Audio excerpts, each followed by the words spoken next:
If you have been looking at NFTs on Solana, I'm sure you have heard of Voxel Monkes, a deviate project of the Solana monkey business that just sold a piece for 250 souls, and on the same day, they actually sold 3 pieces value in around $100,000. I went to their Discord and actually spoke with the artist and creator itself. Let's take a deeper look on why these one-to-one NFTs are so interesting, so rare, and at the same time so familiar. So the first NFT that Adam bought was a Solana monkey business and wanted to give the monks life. He took the classic monk silhouette from the Solana monkey business project and built something new on it. They created 15 unique pieces and they actually airdropped them to holders of the Solana monkey business. The interest in this grew up at the point that he could not longer do them all, so he thought, what if I turn this into a project? And that's how Voxel Monkes was born. For Voxel Monkes in particular, it's heavily inspired on the White Stripes Fell in Love with a Girl music video, using stop-motion Legos aesthetics, and it's something that he really wanted to embed in the voxel animation. I have to admit that growing up in the 90s and 2000s, I get the references that they actually use. Some of them, like Terminator or even The Matrix, are really cool, but Dragon Ball Z, it's one of the favorite one of the creator. As Adam has been working for over 10 years in this industry doing this motion designing and stop motion effects, he actually managed to deliver every time the same result and in good quality. These ones are well thought and they have a labor intensive part where, starting with the basic monkey shape, Adam designs the new treats and characters with a program called Figma. From there, he takes the pixel art and imports it to Adobe After Effects, where he brings it to life through animation. This is the most labor and intensive part. Once he feels satisfied, he exports it into Cinema 4D, where he actually gives light, texture, and renders the animation itself.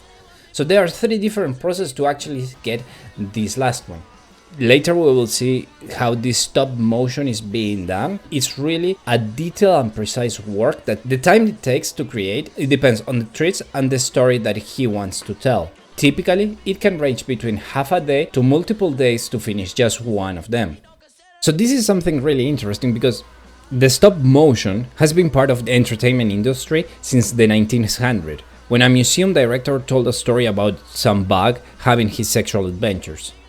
And although most of us, we have never seen this movie, I'm impressed to know that the first King Kong was a stop motion movie. We have seen stop motion on Nightmare Before Christmas, and even Star Wars on the original ones, you find a lot of stop motion. It normally takes an hour to create 1 second that we can actually see.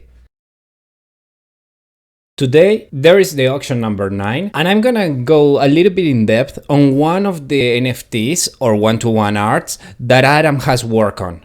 Here we can see the Neo Matrix that it should be available today. In the case that you're seeing it in the future, you can find it on secondary markets. As we can see, it's Neo stopping the bullets and then flying away. Pretty cool design. Pretty nice, and looks like it has a lot of work. The work, as we said before, it's divided in different stages. He first starts inside Figma, which, if you can see, it's pretty complicated and you may be able to glance some future projects.